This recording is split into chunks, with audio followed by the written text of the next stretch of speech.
Ngayong gabi sa Reporter's Notebook, mga batang boksingero.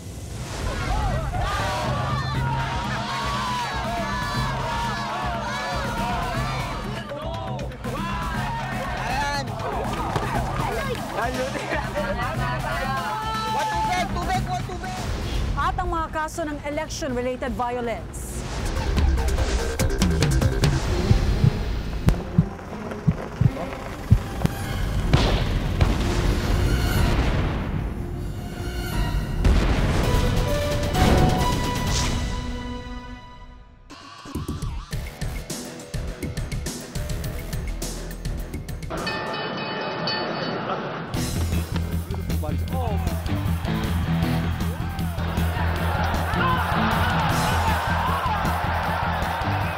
Sa dami ng mga Pilipinong boksingero naghari sa loob ng ring, pinatunayan itong angat ang bansa pagdating sa larangan ng boxing. Pero walang dudang delikado ang sport na ito. Katunayan, ilang buhay na rin ang nalagay sa balag ng alanganin.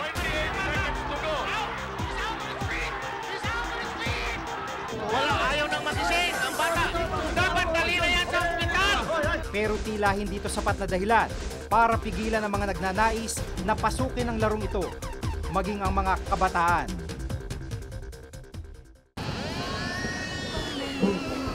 Abala sa pagsasanay ng datnanami ng magpinsang Angelo, 16 na taong gulang, at JR, 13 taong gulang. Kasama ang kaibigan nilang si Jobet, 13 taong gulang din. Gaano kahirap yung training? Hirap po. Halos araw-araw magta-training ka. Yung kakainin mo na marami, konti na lang. Dahil nagtitraining ka nga, bawal kumain ng marami pag nagtitraining. May 1 taon na raw silang sinasanay ni Mang Teteng, dating amateur boxer. Puspusan ang ginagawa nilang pag-iensayo dahil may laban silang pinaghahandaan. Kailangan magpadisiplina sila sa akin. At saka bago ka papasok dyan, alam mo na ang mangyari at alam ng magulang nila na kung mabalian, kagaya sa akin, aanuhin ko naman na titingnan ko kung kaya ng lakas, kaya ng galaw, pagpatuloy ko. Kapag hindi nila kaya, hindi ko pagpatuloy dahil katawan nila, katawan ko rin yun.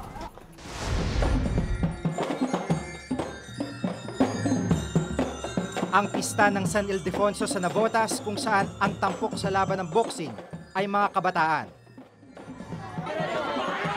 Halos 10 taon nang ginagawa sa Navotas ang ganitong palaro. Sa araw na ito, muling sasabak sa boxing si Angelo. At ang kanyang magiging kasagupa ang 14 na taong gulang na si Jeric. Bago magsimula, tila kinakabahan si Angelo. Pero ang kalabang si Jeric, kampante lang. Nang magsimula ng laban, unti-unting nagkumpulan ng mga tao para sila'y panoorin. 2 minutong ibinigay na oras ng laban. Unang nagbitaw ng suntok si Angelo.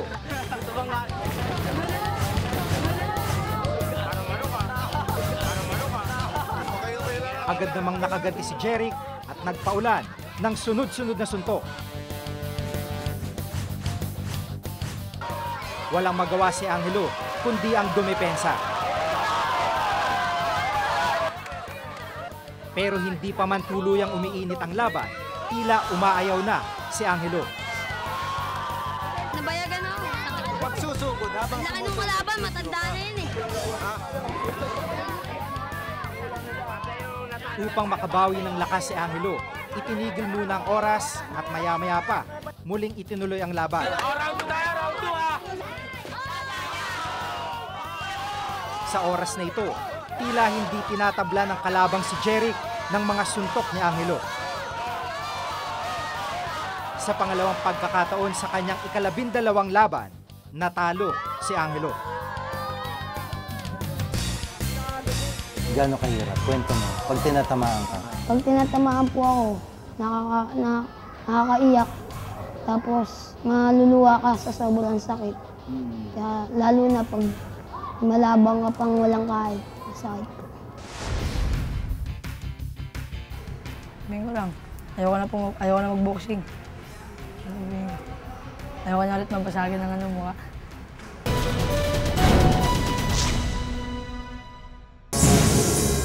Anong nilalang nga bang nag-aabang sa kadiliman? Hindi lang isa kundi... My God, ang kapal! 15 species of bats nakatira sa iisang kuweba. At lagalagmang may tuturing, may tahanan ding binabalik-balikan. Kung akala mo'y kilala mo na ang lugar na ito. Meron akong sekreto. Ngayon ko lang sasabihin sa inyo. Ngayong Miyerkules sa Born to be Wild. Mas maaga na pagkatapos ng saksi.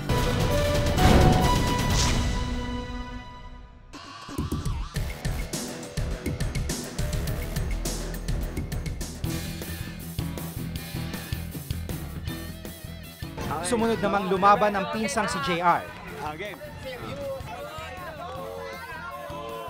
Tila wala ring humpay ang palitan nila ng suntok ng 14 na taong gulang na si Michael.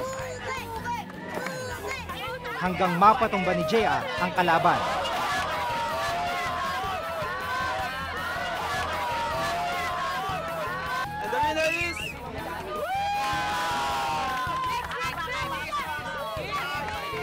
₱50 lang ang ibinabayad sa nananalong boksingero at walang ibinibigay sa natalo. Walang malinaw na batas na nagbabawal sa mga larong gaya nito. Sa Navotas, inorganisa lang ito ng grupo ng mga kabataan. Bagamat may referee na nagsisilbing taga-awat sa laban, kapansin-pansin ang ilang bagay. Naglalaban ang mga batang boksingero hindi sa loob ng ring, kundi sa sementadong kalye lamang. At ang kumpol ng mga tao ang nagsisilbing lang harang. Walang medical team o ambulansyang nakabang sakaling magkaroon ng disgrasya.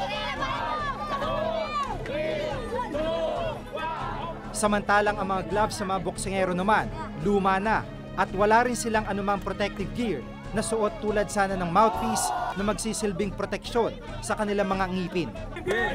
Sa larong ito, tila nalalagay sa alanganin ang kaligtasan ng mga pinaglalabang kabataan.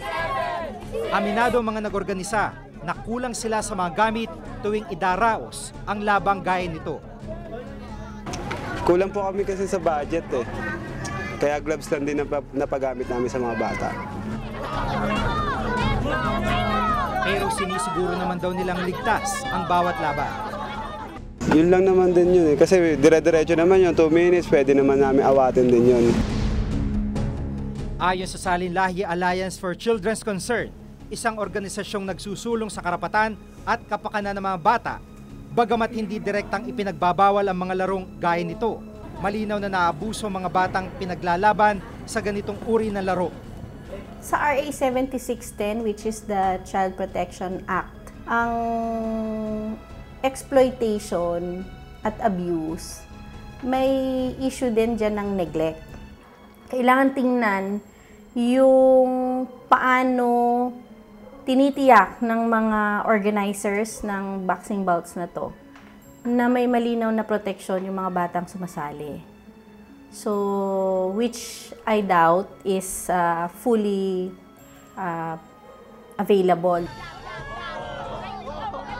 Ang problema raw sa ganitong laban, tila hindi ito napagtutuunan ng pansin ng mga nasa katungkulan.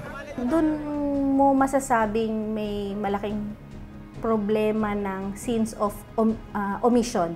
Ibig sabihin pagbabaliwala ng mga nasa otoridad na nakaka-observe ng ganitong phenomenon and yet hindi gumagawa ng karampatang hakbang para maprotektahan ang mga bata.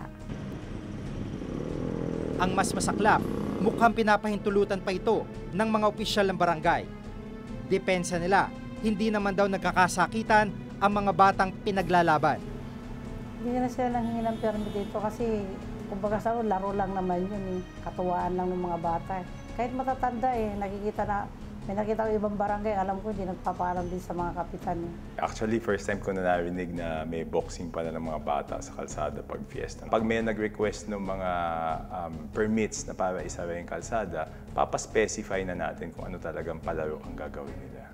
Maging sa ibang lugar, ginagawa ang mga labang gaya nito. Dito na perwisyong 15 taong gulang na si Reynaldo.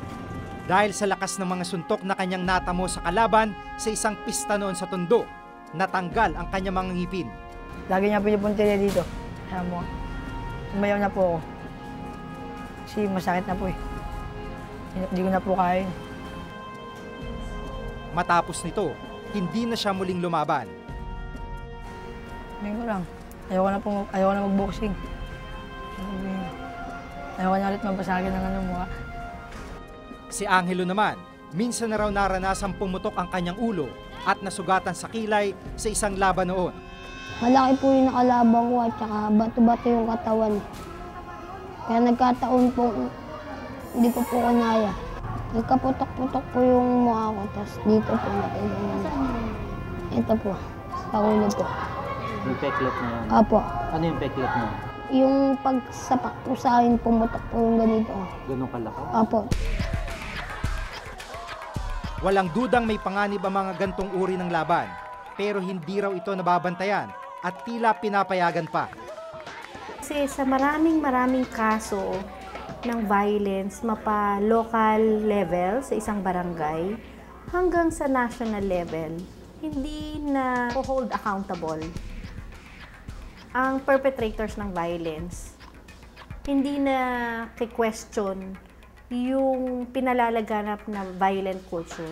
Hindi lang sa hindi napipigil, nagiging machinery pa ang gobyerno para ma-perpetuate ang violence. Sa kabila ng peligro, sa larong ito naman muna umaasa sina JR. Dahil po pangarap po siya boxing, tsaka yun para lang rin po mabos ko rin yung tiyan ko. Para po makatulong ako sa mama ko. At si Angelo muling sumabak sa ensayo, muling naghahanda sa panibagong laban. Umaasang ito raw mag-aangat sa kanila sa kahirapan. Pagka may piyesta po, lalaban po. Bakit? Kasi po yun po ang ang hanap ko. Umaban. Ay kung madisgrasya. Sinasuggest ko na lang po yun.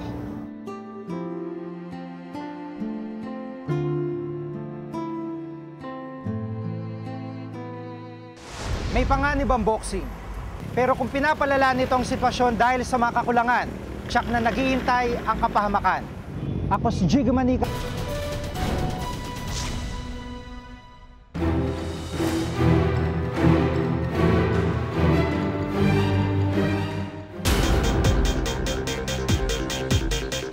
Ang eleksyon daw ang isa sa pinakamahalagang parte ng demokrasya dahil ang pagboto, pribilehiyo ng isang malayang bansa. Pero sa Pilipinas, sinasabing kakambal ng kalayaang ito ang karahasan. December 28, 2009, tinambangan ang mga nakasakay sa convoy ng mga kandidato ng Nationalista Party ng Dingras, Ilocos Norte. Patay ang tumatakbo sa pagkakonsehal na si Joen Cañete. Malubhang nasugatan ang isa pang kandidato sa pagkakonsehal, 2 kasamang police escort at ilang taga-suporta. Kasama na si Mang Teodi. Pilay siya ngayon dahil sa 4 na tama ng bala na kanyang natamo. Wala na halos kaming alam na gawin noon. Sa nangyaring yun. Nabigla kami, hindi namin alam ang gagawin. Sa nangyaring narinig namin putok, halos 15 minutes na diretso yung putok yun. Ang tangi niyang nakikitang dahilan sa insidente, politika. Gusto nilang patayin ang grupo para wala na silang kalaban. Ganon lang naman ang motive nun. Wala silang ibang itinuturo kundi ang kanilang makakalaban sa darating na eleksyon. Si incumbent Mayor Merinette Gamboa umano ang nag-utos ng pagpapa-ambush.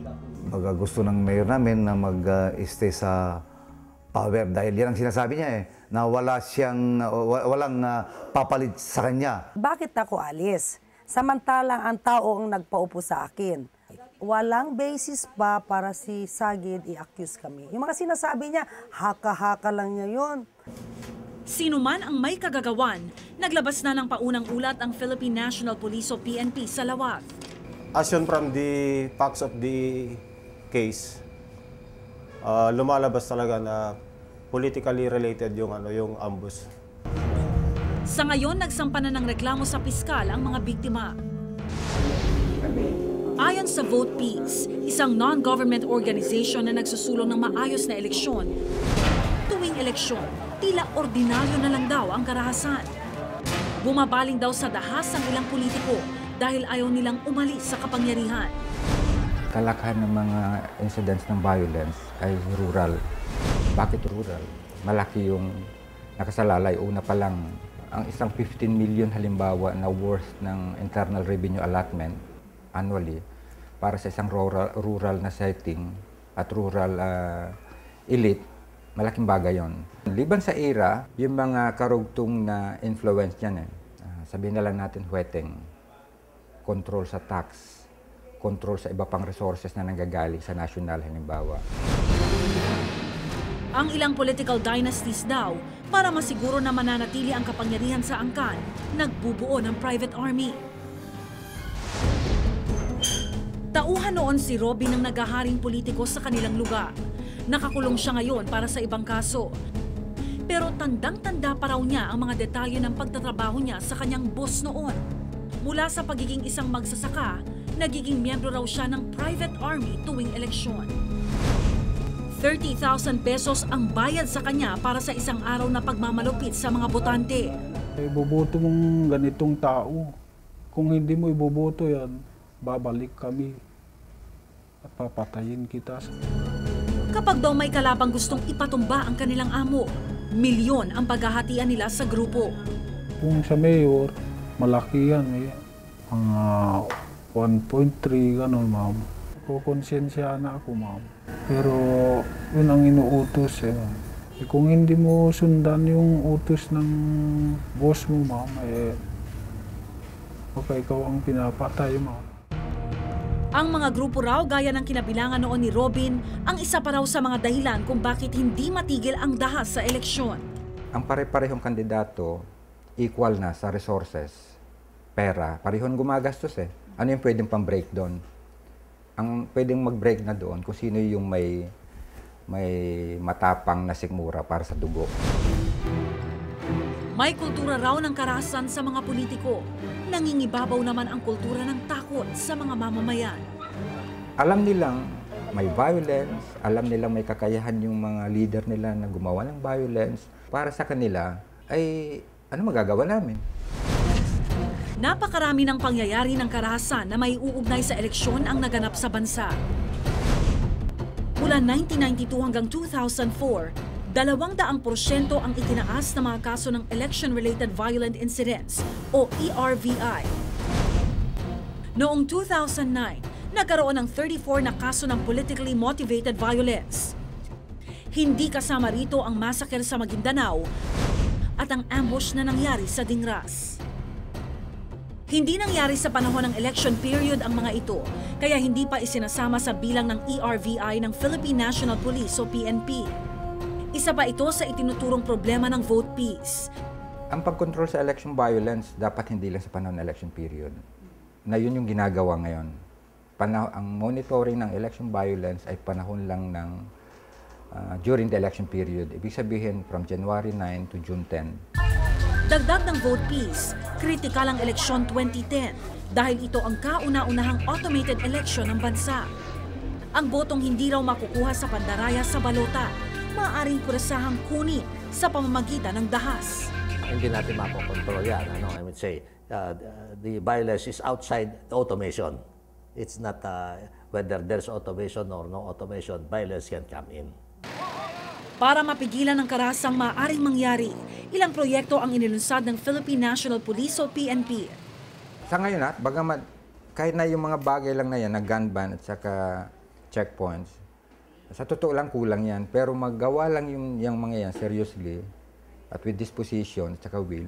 I have just directed the different law enforcement agencies that are involved in the setting up checkpoints to also now implement the formation of mobile checkpoints. Kasabay nito, yung ating pagtatalaga ng special task groups to go after each of the partisan armed groups or private armed groups na validate natin. Ayon sa COMELEC, may hakbang pa silang maaaring gawin para mapigilan kahit paano ang election violence. Pagka na-involve sila sa mga election violence incidents or their people, we will ask that they be disqualified. Next time, disqualify natin sila, aside from prosecution. Ang problema, kailangan nilang hintayin mahatulang guilty ang mga akusado. Sinasabi na, you file the case. Bago ako ma-disqualify, nakapag-serve na ako ng aking term. Kanya kailangan mabilis ang the procedure must be summary. Isang makasaysayang eleksyon ang muli nating haharapin sa Mayo. Nalalapit man, may panahon pa para mas paghandaan ito ng gobyerno. Dahil katulad ni Mang Kyodi, iisa ang hangad nating lahat sa darating na halalan. Isang eleksyon na walang bahid ng karahasan. Ako si Rhea Santos at ito ang nakatala sa aking Reporter's Notebook.